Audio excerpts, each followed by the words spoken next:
Welcome back to another video. Hopefully I'm not just holding this for no reason. I can't even tell that it's even on. There is no light, no indication or nothing, but hopefully it sounds a little clearer. If not, I'm still gonna upload this video anyway. So guys, I want to talk to y'all about non-negotiables.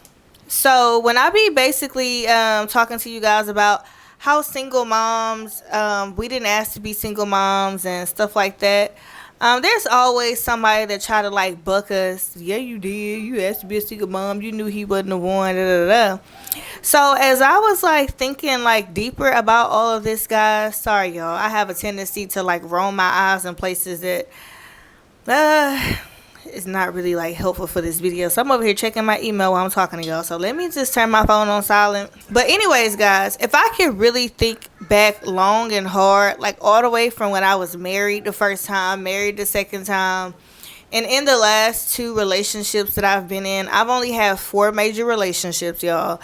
The first 2 I married, the other 2 guys I just ended up with children by those individuals. So if I could think back long and hard on like things that I was doing that basically contributed to me being a single mom now, because obviously those relationships did not work out, I realized that like, dang, I was negotiating a lot of stuff. So this video is about non-negotiables, which means say what you mean and mean what you say. So obviously the 2 kids that I have by y'all already know, one of those relationships, not speaking of the 2 that I was married to, but the 3rd relationship that I've ever had, and I think the 4th one wasn't even really a relationship. It was just somebody that basically saw an opportunity and came at the right moment when I was like very vulnerable. But the person that I've been in a relationship with for the last 4 years off and on, I was basically celibate, which means I was only focusing on myself and focusing on God like for 2 years before I ended up meeting him in 2020. One of the things that I said was that I was going to wait until marriage to have, because that's what I had basically done, obviously, which is why I had been married twice already. Well, when I say non-negotiables, that means to say what you mean and mean what you say. I do remember explaining to my kid's father that I wanted to wait to marriage before I basically had sex with him. So the fact of the matter is, I negotiated with him.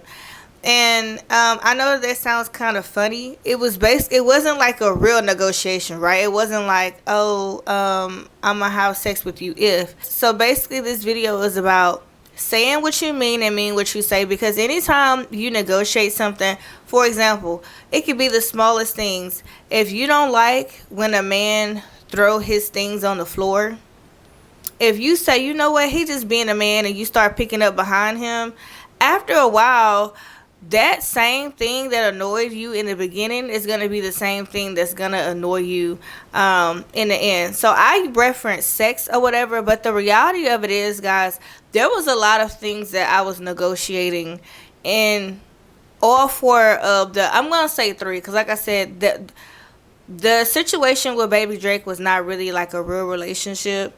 That was like 3 months and done. So I'm just going to speak about my 2 marriages and then the person that I have 2 kids by that came after my second marriage. So with my first marriage, he was not as ambitious as I thought he was. He was not a protector, barely was a provider. And I got tired of trying to maintain the woman's role and the man's role. So if you understand what I'm talking about, then you understand what I'm talking about. If not, then I'm sorry. Somebody in the comment section can basically tell you, because I won't be saying it. To me, I feel like it'll be extremely messy if I just, like actually put it out there. And I'm not trying to cause no confusion with any of my kids' fathers, okay? So if you get it, you get it. If you don't, you don't. But I was working like a lot. So prime example, I do feel like the man's role is to provide. And I get the whole everybody is saying, well, we living in a different times where um, things should be 50-50. I don't feel like from a financial standpoint that when it comes to a man and a woman, it should ever be 50-50. Now, there is some women out there that does 50-50. Me personally, I don't agree with that because, especially now, I have 4 kids, right? So I cannot help you do your role, and you damn sure can't help me do mine because there's 5 of us. You get what I'm saying? Now, I do understand a man's standpoint of, well, it would be 5 of y'all and 1 of me, and or it would be 5 of y'all and 3 of us, of how many kids that he may have. So I am understanding from that side of things. I just feel like it should never be, the portion should never be 50-50 because it would be impossible for you to help me do my job 50-50, especially if you're working. I'm willing to do 70-30, which means that you're responsible for 70% of the bills and I'm responsible for 30, which means that rent, mortgage, I should not touch.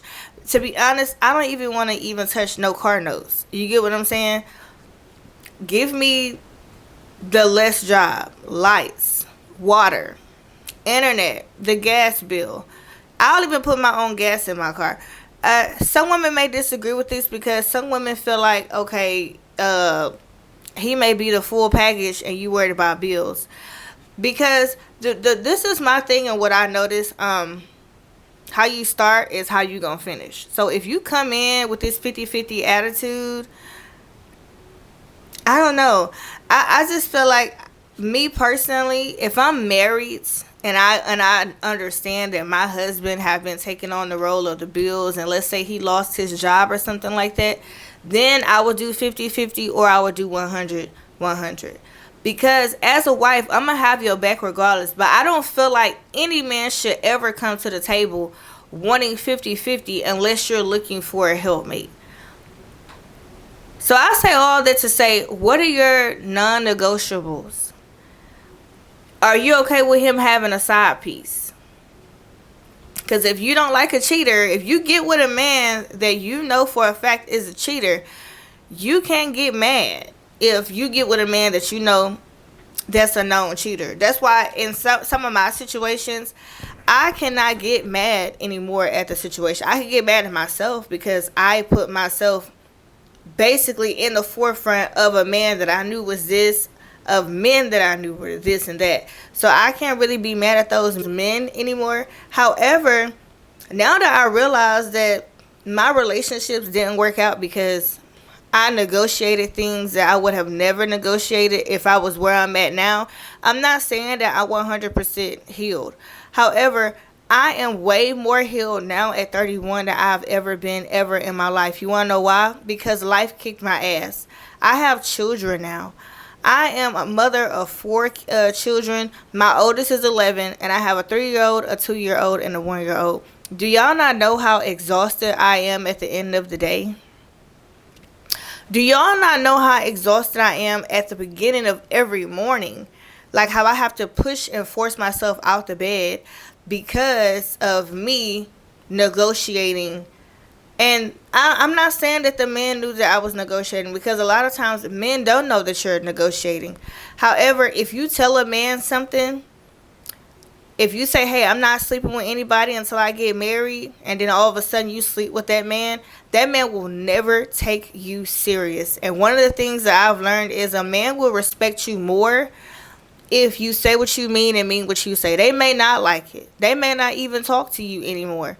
But I guarantee you, by you standing your ground, lets a man know that, listen, you're not going to play with me like that. I'm not going to ever value you more than I value myself. Yeah, I may love you, but I love myself more. And I look back at my old self, and I was just negotiating. I was negotiating everything, not even just from a sexual standpoint. I was negotiating, accepting the bare minimum. I told a man that I love yellow roses just because. Like, my favorite rose is yellow. I literally was dating a guy who knew that I love flowers but did not get me flowers because they felt like they didn't have to. But if you know that that's what a person likes and you know that that's what a person loves in a relationship, a rose ain't nothing but what, $2 or $3 at Kroger's for a single rose, and you couldn't even spend $2 or $3 on a single rose to get me a yellow rose. Things like that. And so because of that, I went many years without even accepting anything, really. And I'm more big on like okay, so money takes care of a lot of things, obviously, but I would rather have flowers than $3,000. And I know that $3,000 you can get a lot more stuff and it will last a whole lot longer than one single rose. However, I feel like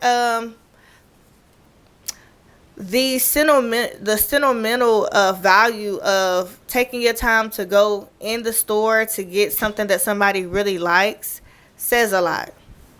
Now I know that some of y'all are like, girl, I would take that $3,000. Now I was taking that $3,000, but could you have given me 2,900 instead and took the other $100 to like buy me a box of roses, a box of chocolate, like, my favorite perfume? Like, could you have done that? Because it's so easy to Zelle somebody $3,000. It's so easy to it's very easy to hand somebody $3,000 cash. But are you going to take the initiative to put thought into finding my favorite box of chocolate, finding my favorite rose, finding my favorite perfume? A lot of times, and I don't know, I can't speak for every woman, but I'm the most simplest, I don't even know if that's a word. I'm so simple when it comes to, like being wild. Like, I am so simple, y'all. It doesn't take much for me at all. And on top of that, it's a plus that I'm a country girl because we haven't seen, well, now obviously I'm 31. I've seen a lot of things, but starting out young, I hadn't experienced the world yet. I hadn't seen all the nice things that life have to offer. Matter of fact, I didn't start seeing all this nice stuff until social media. So I'm still very easily impressed by the smallest things. Hey, you go get you something to eat. Just the fact that you didn't ask me if I wanted something to eat, but you came back bringing me something to eat, that means a lot to me. Especially in a relationship. Can we just go to the mall to just walk through the mall? We don't even necessarily have to buy anything. But if we do buy something, fine. But can we just walk through the mall, grab us something to eat from the food court, sit and talk, and then just leave? If you can't even do that, I'm negotiating things that's making me happy. It doesn't take much to make me happy. So some of y'all are probably like, what the hell, girl, please. If I'm going to go to the mall with my man, he better be coming off some racks, okay? I'm not her. One, because I have always had my own money. It may not have been a lot of money, but I have always had my own money to where I don't need you to take me on no shopping spree. I can do that myself. I don't need you to buy me a car. I can do that myself. If you decided to do that, thank you, because that would take a lot of pressure off of me. But can we just go for a walk? Like, can we go hiking? Can we, like, hold hands and on the beach? Like, can we go do a photo shoot together? Like, I'm that type of person.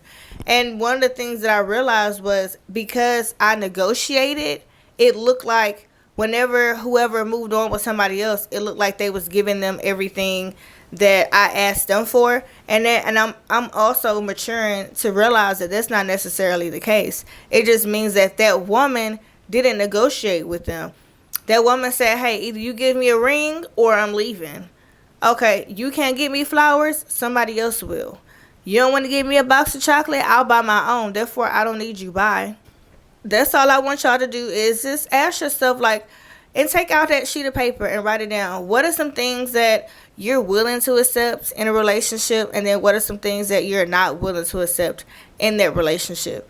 I'm not talking, if you're one of the ones that get out of a relationship or get out of a marriage and then jump right into a relationship, you need to be writing down how to love yourself more and how not to accept the bare minimum, because you're not allowing yourself time to heal. I will flirt with individuals all day long. I'm a flirt. I love to flirt. That's probably part of my zodiac sign. But I am not sleeping around with anybody. I am not giving all of my time and attention to none of these little bald-headed men out here, okay? All of my time is literally pouring back into myself and pouring into my kids, because as I was pouring into the wrong people, I didn't show up for myself. And if I wasn't myself, by default, I wasn't showing up for my kids. So I'm trying to literally just redo everything and get that time back by spending the time with I said I was giving myself 2 years of being single. So January technically would be 2 years. Y'all already know the story on this, so don't ask. But I don't really count that, because I was still entertaining individuals and all of that, which is why, Fortune is here. But so what are your negotiables? Like, just remember, especially if you're dating, or even if you're in a relationship right now, you have to say what you mean and mean what you say, because men will test you. Women will test you too, fellas. So this video is not just for women. It's just, majority of my audience are women. But like, what are your negotiables? Okay, so that's it for this video, guys. I will see y'all in the next one. Bye.